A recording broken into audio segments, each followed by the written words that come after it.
अमराठी व्यापाऱ्यांनी केलेल्या शक्तीप्रदर्शनाला प्रत्युत्तर म्हणून मीरा भाईंदरमध्ये आज मनसेचा मोर्चा, पोलिसांकडून रूट मार्च काढत मोर्चामध्ये सहभागी न होण्याचं आवाहन, जमावबंदी लागू।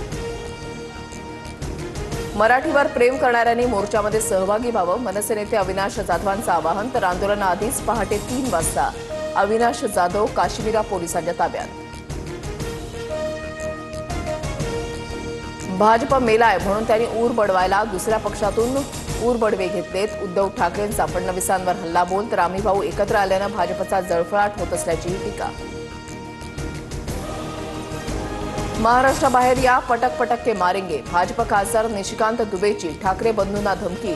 तर लकडबग्गा दुबेनं भाषिक वाद लावू नये, उद्धव ठाकरेंचा पलटवार। महाराष्ट्र आमच्या जीवावर पोचला जातोय, उत्तर भारतीयांची तळी उचलताना भाजपच्या दुबेंनी अकलेचे तारे तोडले। महाराष्ट्र आमचीच भाकरी खात असल्याचाही जावईशोध। सरकारी संस्थांमध्ये 100% पदभरतीला मुख्यमंत्र्यांकडून मान्यता, शिक्षक आणि शिक्षकेतर रिक्त पदांच्या भरतीला सकारात्मक प्रतिसाद। अभियांत्रिकी शासन अनुदानित संस्थांमध्ये 100% पदभरती होणार। नाशिकमध्ये पावसाचा जोर काहीसा ओसरला, दुतोंड्या मारुतीच्या छातीपर्यंत पोहोचलेलं पाणी आता कमरेपर्यंत, गोदाघाटावरील मंदिरं अद्यापही पाण्याखालीच।